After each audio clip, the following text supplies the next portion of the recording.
Hello, and welcome to the Life of Purpose and this collection of Bible studies that centers on the Advent and Christmas message. In this study, each week we'll be looking at a different character that makes up that very special story that has changed our world. I'm Bill Brunson, and this is Kit McClurg, and we're going to be helping you think through how the message of the birth of Jesus, it shook up the lives of the people that play a role in that birth and still shakes up our world today. Yeah, the image that we're using for that is kind of the idea of a snow globe and how it sits on a table. Everything is just kind of perfect, but for it to really do its thing, somebody has to take it and shake it, and then all of a sudden the world changes, and the snow starts coming down. And it feels like, if you look back in history, the prophets had stopped prophesying, and there were 400 years of quiet, and it was almost as if God had settled and the world was static. Right. Then all of a sudden, in the fullness of time, God sort of shook up the world, and we have a whole set of things that start happening in God's kingdom. Yeah, right. And the story of the birth of Jesus, we usually focus on the Luke passage, but I like how Matthew begins. In Matthew's gospel, it starts off talking about the story of the birth of Jesus comes about when Joseph was engaged to a woman named Mary. And so it seems like the first person that is in this story who has their life shaken up by this story is Joseph. Probably the one in the story we know the least about. Yeah, he's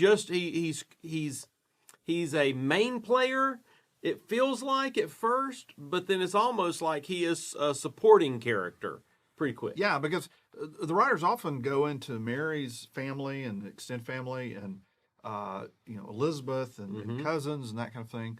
But Joseph we have just these little glimpses of him and the moments that God interacts with him.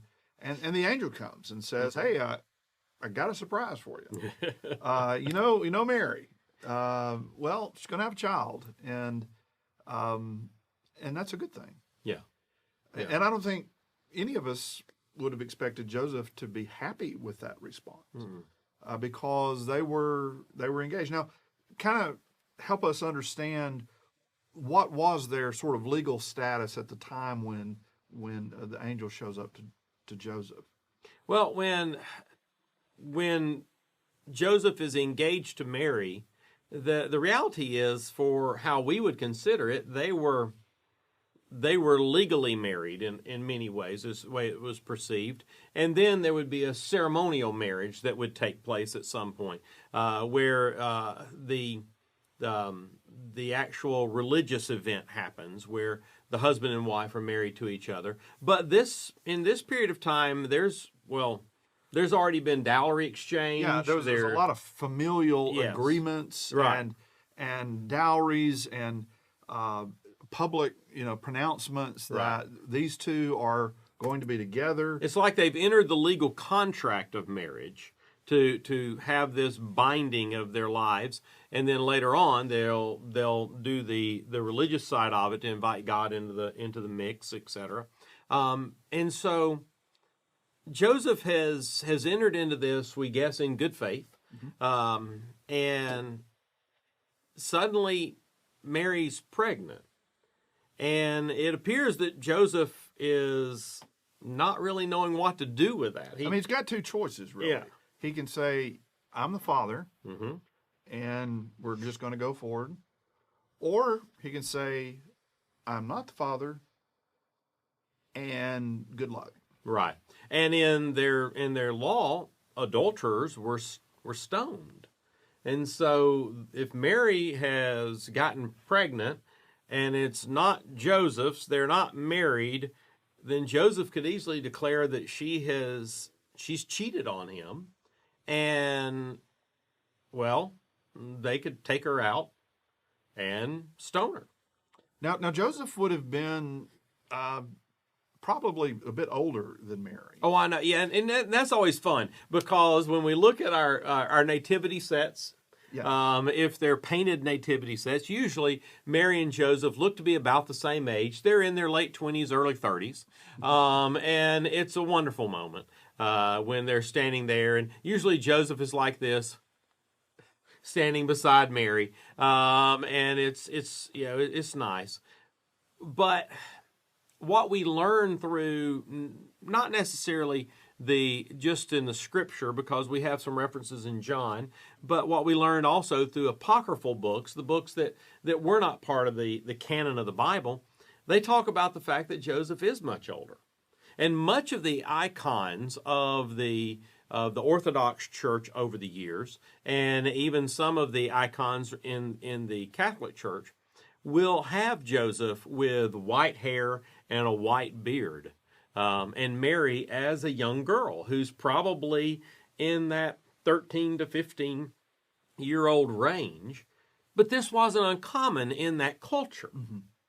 Joseph's probably been married before. Because in John, we run across Jesus' older brothers wanting to, they're kind of feuding at times. Right. And they're sort of giving their little brother a hard time. Right. And we know that James, not James the son of Zebedee, or James the Less, that are disciples, but there is another James that is James the brother of Jesus, who doesn't believe in Jesus and that he's the Messiah until after the resurrection. And it really doesn't come in, if my memory serves correct, really until Acts. Right. So in the Gospels, the four Gospels, his older brother's not mentioned. No. Except for John's. Right. Except for in that account. list, and he definitely does not believe Jesus is the Messiah. Yeah.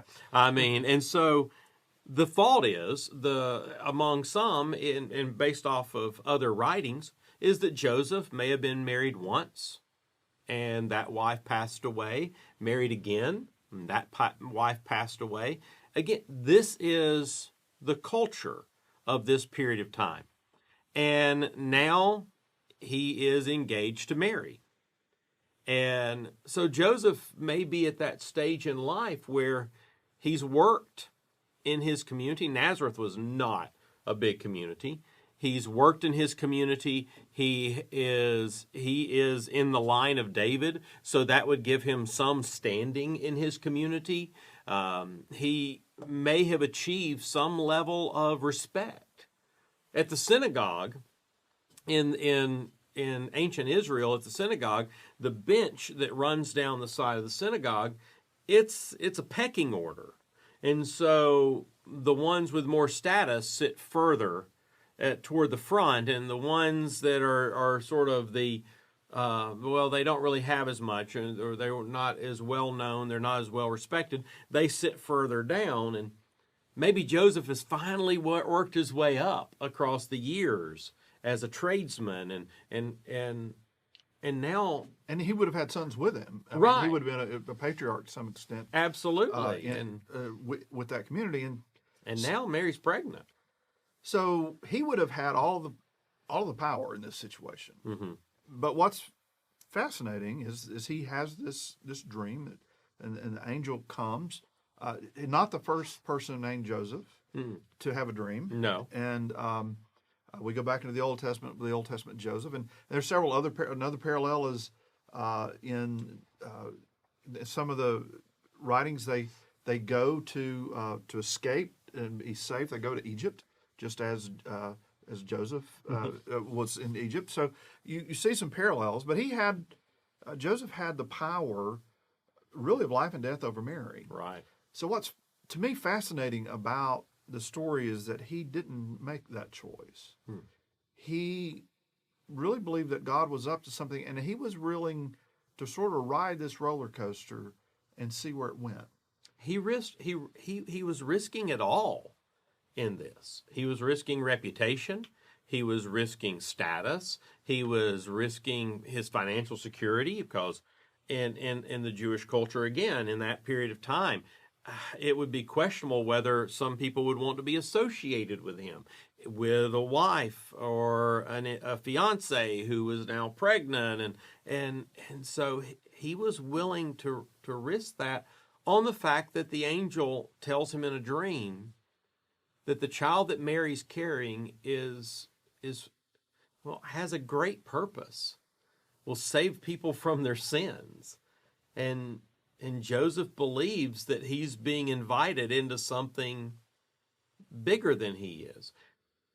The angel doesn't explain how it's all going to happen. He doesn't show the whole plan. No. He just, it's a need to know sort of basis. It is. And so Joseph gets the little piece, but has a sense that there's a bigger plan at work, but he needs to do his part, which I think is a great model for us as followers of Jesus. God is doing a lot of things all over the world, and we don't even know what all God's up to. But there are those moments where we have a sense, this is our moment to do this piece that God has called us to do, not realizing that becomes a key to that leads to that step in ways that we never imagined would happen. But Joseph, when that moment came, he stepped through the door that God opened for him. Right. And we know that because of that, Mary's safe. She's able to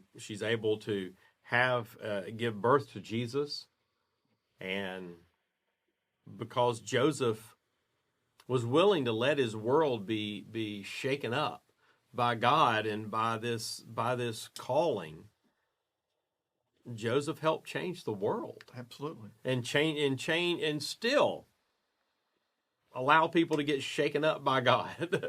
They both of them, if you kind of look back at the genealogy, they're able to trace sort of to David, and particularly Mary aside.